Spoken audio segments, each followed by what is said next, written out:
pero yo no lo hubiera escogido, pero en todo caso es secretario del presidente de la República. Y al Y a otro Wagner como exoficial, secretario de Seguridad Pública y del Estado. leí que es un hombre que tiene experiencia y todo. Ojalá, porque para ese puesto se requiere, aparte de alguien que sepa, se requiere una persona que se la juegue. No esté pensando en intereses, no esté pensando en alguna situación que no sea, que se la tiene que jugar por el Ecuador, porque es del primer mal de lo que te hablan todos los ecuatorianos, la seguridad. Y no solamente es en la guerra con la delincuencia, en el ámbito de armas y vituallas, etcétera, sino también en tecnología, también en lo que es las olas migratorias, porque son de coyotaje, en todo. El narcoterrorismo. En todo.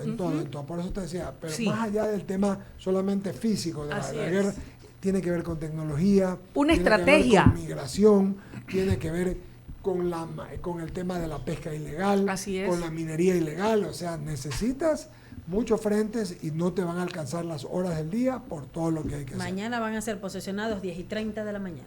Buenas tardes, Daniel, qué gusto saludar. Mi querido Eduardo, señor director, me fue muy bien, no sé si se nota. Bienvenido, te extrañamos. Oiga, casi 20 días fuera del país. Qué bueno. Primero que uno le da una dimensión distinta de lo que ocurre en casa adentro. Absolutamente. Se magnificaban los hechos a propósito de las redes sociales. Uno miraba con preocupación y uno comparaba también dónde estaba viviendo en ese momento y cómo se vivía desde acá. Y la verdad es que hemos perdido la paz, la tranquilidad. Hice un comentario por una de mis cuentas de las redes sociales de Twitter, cómo dolía Guayaquil desde lejos. Y varias personas me escribieron a decirme, ¿qué pasó? ¿Te fuiste del país? ¿Ya estás viviendo afuera? Yo sí les dije, no, simplemente estoy de vacaciones, pero ese es el sentir. Hay mucha gente que está pensando en migrar. Hay mucha gente que... 480.000 ecuatorianos en los últimos 3 años. Mira, Eduardo, tal es la cantidad de solicitud de visas que están moviendo las fechas que ya están previstas, las están adelantando para otros meses. Los que estaban para mayo los están poniendo para diciembre. Por el volumen de la cantidad de visas. Sí, la demanda es muy grande. Ya con nosotros la doctora Rosalía Arteaga, que nos va a acompañar esta tarde. Acá en el diálogo, saludar a Rosalía Arteaga y Luisa Delgadillo. Arranque usted con la entrevista. Muy amable, gracias Eduardo. Doctora, qué gusto saludarla. Buenas tardes y bienvenida a Diálogo. Quisiera comenzar, qué gusto saludarla. Buenas tardes. Sí. Buenas tardes también, Luisa, y a todos los que hacen este panel de diálogo. Un saludo cariñoso. Muy amable, gracias. Bueno, quisiera comenzar preguntándole su lectura del momento de la coyuntura política que vive el país, de cómo se están dando las cosas, sobre todo cuando hay incertidumbre respecto de lo que va a ocurrir con el presidente de la República, si finalmente será o no censurado políticamente y si podrá o no él ir o mandar a una muerte cruzada. A ver, son varios temas. El primero, yo diría que es uno de los momentos más difíciles que está viviendo el Ecuador, porque si bien estamos casi acostumbrados a la incertidumbre política, jamás el Ecuador había tenido unos ingredientes tan fuertes de violencia generalizada en el país. Esto del narcotráfico, del narcoterrorismo, de los sicariatos, de las vacunas, es algo que veíamos que pasaba en otros países, pero no en el Ecuador. Así es que por esa razón creo que es el momento más difícil. Por otro lado, se ve un desgaste de la clase política que ya venía desgastándose desde antes, no nos podemos engañar, pero que ahora creo que hemos llegado al extremo.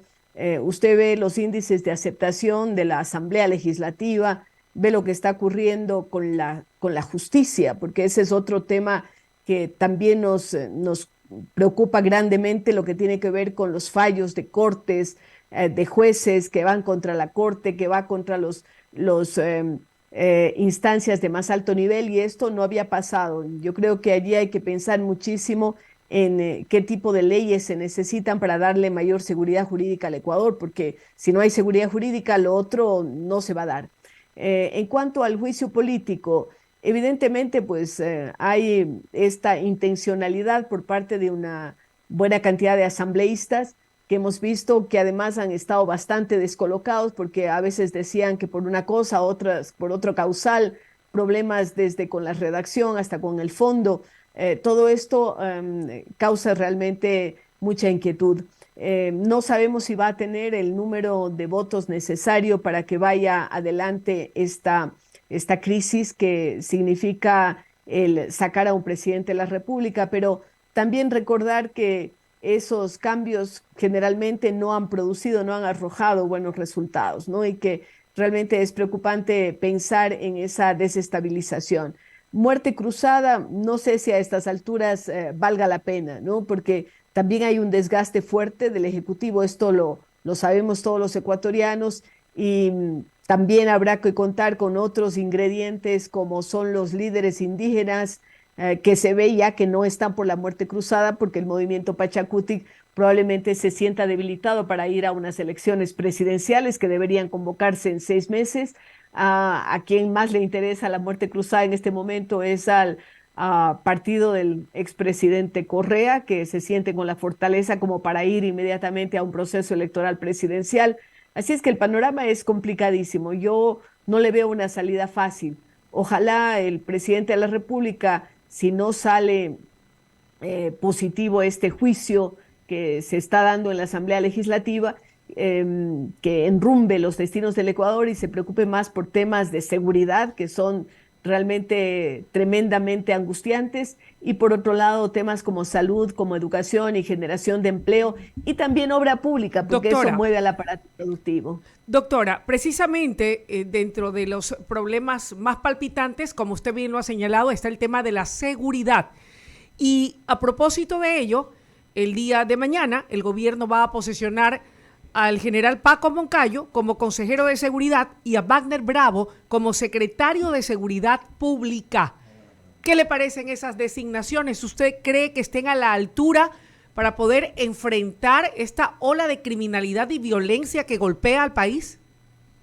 Nadie tiene una varita para decir al día de mañana vamos a solucionar los problemas, pero esperemos que la experiencia de militares que estuvieron activos hace ya algún tiempo pueda servir para manejar de mejor manera los temas de seguridad, que no lo han sido.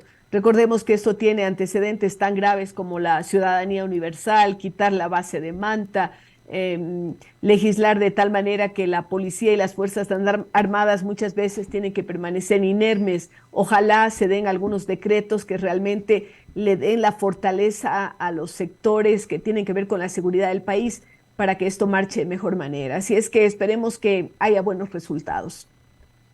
Muy bien. Daniel, por favor. Gracias. Daniel Solórzano. Señora Presidenta, buenas tardes. Qué gusto poder conversar con usted. Una persona que le ha dedicado, luego de la política, a estudiar justamente al país, a la sociedad, y que está buscando siempre soluciones. Presidenta, ¿cómo salimos de este problema? De este problema político serio que solo, digo, se evidencia porque hay un desgaste no solo de la clase política, sino hay un desgaste de una sociedad que le da, parece ser igual cada día que estén siendo gobernados o siendo representados por personas que apenas alcanzaron a tener un grado de bachiller, por lo visto, que no entienden de leyes, me estoy refiriendo a ciertos asambleístas, pero también a una sociedad que convive diariamente con una inseguridad a la cual parece haber una simbiosis, o sea, me adapto simplemente a eso y sigo viviendo con tal que conmigo no llegue estos actos de inseguridad. ¿Cómo el país logra salir de todo esto?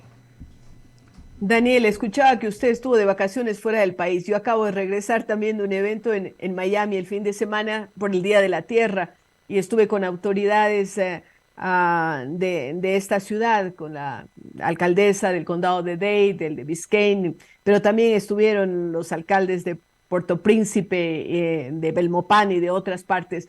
Así es que La crisis es generalizada, usted lo sabe. En el mundo entero hay una crisis de valores muy fuerte, pero hay una crisis de gobernabilidad y también yo diría que hay una serie de elementos que antes no existían, por ejemplo, el tema de las redes sociales.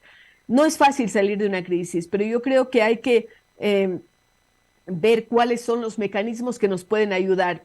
Por ejemplo, creo que los ciudadanos tenemos que exigirle a la Asamblea que cumpla con su trabajo de legislación. Están en deuda con una serie de leyes, desde aquella que no la hicieron bien, que no la produjeron de forma adecuada, que es la extinción de dominio para los ladrones de cuello blanco, azul, rojo, lo que sea, ¿no? Pero que tiene que haber esa extinción de dominio que va por cuerda separada, no esperar el juicio penal, sino que a través de un juicio civil mucho más rápidamente pueda obtenerse esa extinción de dominio, porque si un delincuente está en la cárcel y tiene todos los recursos y maneja desde la cárcel los recursos, ahí tenemos los resultados.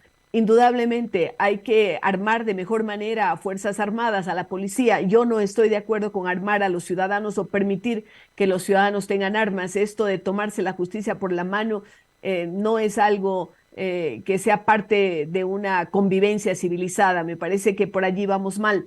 Por otro lado, me parece que hay que trabajar y en esto el presidente de la República tiene un debe, una política comunicacional mejor y trabajar mucho más en sectores sociales, de tal manera que la gente sepa que se están haciendo las cosas y que se las están haciendo bien. Creo que tiene que haber una política de fronteras diversa a la que hemos tenido, mayor preocupación por la educación, por la salud en esas zonas fronterizas en donde los chicos no ven otra alternativa que dedicarse a la criminalidad. Para ellos son líderes y modelos a seguir, el Guacho, el Chapo, la Reina del Sur, Escobar, o sea, Sí, todos aquellos que inclusive precisamente. aparecen en telenovelas, ¿no? Porque también tendría que haber una preocupación de por qué en los canales de televisión se están pasando narconovelas. Y allí, claro, no se trata de prohibir, pero por favor a los señores dueños de empresas, no pongan publicidad en las narconovelas, porque eso nos está llevando a una crisis de valores y a una escuela de delito. Entonces, son varias cosas que se pueden hacer y eso no lo puede hacer solo un ministro de seguridad, eso tiene Sin que duda. hacerlo el conglomerado del gobierno, pero también llamar a los diferentes sectores. ¿Por qué no se llama a ex presidentes, a ex vicepresidentes, a ex ministros para formar unas fuerzas realmente de trabajo decidido en bien del país? Presidenta, y eso iba a mi segunda pregunta. ¿Dónde están los referentes? ¿Cuáles son los referentes de una sociedad que necesita buenos referentes? La clase política está que se enloda mutuamente lanzándose acusaciones, corrupción. Todos aparentemente tienen rabo de paja, todos. Ya nadie se salva en este país. ¿Cuáles son los referentes de esta sociedad? Porque eso es lo que buscamos. ¿Quiénes? ¿A dónde? Yo creo que la prensa seria. Expresidentes, Sí. señora presidenta, perdóneme, algunos están enjuiciados, algunos expresidentes. Bueno, otros no, y podemos dar nuestro contingente. Yo creo que todavía Yo somos sé que usted algunos sí, tiene la que calidad podemos moral para eso. Pero ¿cuáles son los exhibir y referentes tener una sociales? calidad moral. Lo otro, yo pensaba que también la prensa seria, porque a veces las redes sociales son como esa especie de chismografía con eco, ¿no? Eso son muchas veces. Enlodan tanto que ya la gente no sabe discriminar y por lo tanto se vuelve una sociedad no inmoral, sino amoral, que no diferencia entre el bien y el mal. Y nosotros sabemos que los valores son inmutables, no cambian.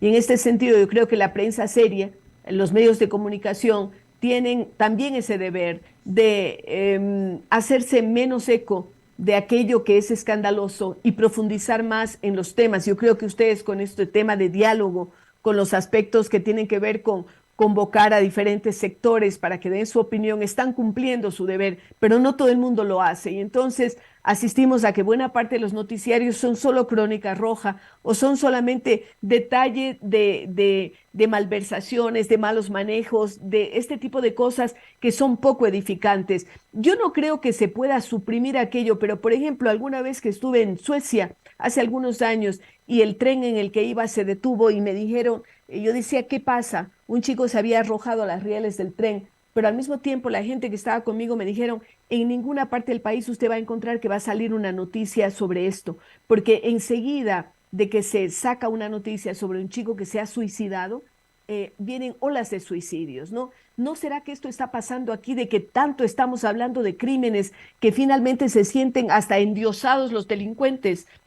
Y esto se está contagiando a la sociedad. Entonces, yo creo que hay que hacer un análisis profundo, Daniel, de todos los sectores y ver cómo cada sector puede ir abonando a generar una sociedad mejor. De lo contrario, no tenemos solución y vamos a seguir expulsando a los ecuatorianos. Oía datos de gente que quiere sacar su visa. Mire, hace no mucho tiempo estuve en Latacunga, en una universidad, y yo daba una charla a un grupo bastante numeroso, como 300 jóvenes, y cuando les hice la pregunta quiénes quieren salir del país, creo que solo 2 o 3 no levantaron la mano. Es decir, toda esta juventud está desesperada porque no encuentra viabilidad en el Ecuador. Esto tenemos que cambiarlo y tenemos que repensar el país desde los diferentes segmentos sociales, llámense gubernamentales o no. Presidenta, mi compañero Eduardo Mendoza Estrada tiene más inquietudes. ¿Cómo está, doctora Rosalía? Qué gusto saludarla. Yo quisiera entrar justamente en lo que usted comentaba, del tema pues de la educación. Usted es una educadora, si mal no me equivoco, y pues ha tenido pues algunos años, pues aparte de su vida política, en el tema de la educación y en el tema del servicio social. Cuéntenos un poco qué políticas plantearía usted para que el gobierno comience a implementar nuevas políticas educativas en pro de la juventud. ¿Qué políticas deberían de seguirse? Porque Eduardo, no se equivoca usted. He estado la mayor parte de mi vida en educación, más bien un paréntesis pequeñito ha sido el de la política. Y ahora ya llevo prácticamente 25 años fuera y todos dedicados a la educación. Le cuento que en el mes de agosto vamos a estar haciendo un evento el día 24 de agosto, premiando al mejor maestro del Ecuador y al mejor maestro o maestra de Iberoamérica, y lo vamos a hacer en Guayaquil, allí en el Palacio de Cristal, así es que están todos invitados, 6 de la tarde. Pero bueno, aparte de esta cuña, yo quería decirles que efectivamente considero que la educación puede ser a paso lento, pero es mucho más seguro, y allí tenemos que trabajar intensamente, no solamente estableciendo, porque oigo que hay gente que dice hay que volver a poner clase de cívica. ¿Cuánto de cívica? ¿Cuánto de valores? 1 hora a la semana. No sacamos mucho con eso, o 1 hora cada 15 días. Lo que tenemos que hacer es que todo el currículum está impregnado del tema de valores, que el profe de matemáticas enseñe valores, que la gente que dé a cualquier otra asignatura esté también testimoniando además los valores con su comportamiento. Pero también yo creo que hay que hacerse ciertas preguntas. Estaba mirando que ahora que se está regresando a clases en el régimen Costa, hay muchas escuelas que no pueden abrir porque están inundadas, porque tienen problemas serios en el régimen Costa, y dicen va a hacerse clases online. Pregunta, durante todos los años de la pandemia, los 2 gobiernos que hemos tenido en la pandemia, ¿hicieron realmente algo conciso como para decir el Internet tiene que estar en la canasta básica de los ecuatorianos? Las autoridades locales, está bien, se regalan tablets, se hacen cosas, pero ¿qué hay de la conectividad? ¿Qué hay de la conectividad? Y entonces yo diría que una de las tareas de las autoridades locales, por ejemplo, sería el que haya conectividad y que la empresa privada sea mucho más solidaria respecto de la provisión de una serie de equipamientos para los estudiantes. Pero iría más allá, yo vengo diciendo esto ya hace algunos años, las universidades tienen que prestar su contingente. Todo estudiante de 5º y 6º curso debería ser mentor o tutor de los niños de escuela o de los jóvenes de los colegios, porque un profesor no puede darse abasto con 60, 70 chicos, peor si están online, pero si cuenta con 5 o 6 asistentes de cátedra, que serán estos chicos que estudian ingeniería y que a lo mejor saben mucho más de matemáticas que el profesor, los estudiantes que estudian medicina y que sabrán más biología, y así por el orden. Yo creo que sí se puede hacer una minga por educación, Eduardo.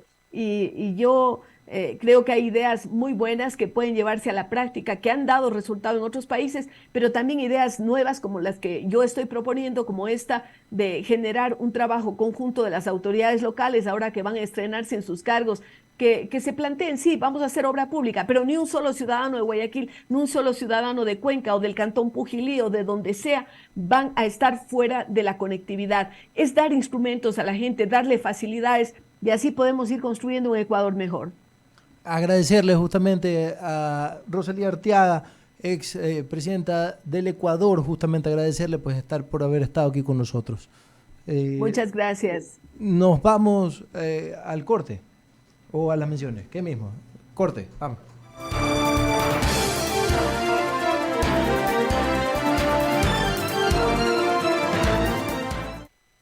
Hacemos un corte y enseguida regresamos. Inicio de espacio publicitario. La Casa Rosada, un espacio creado para brindar todo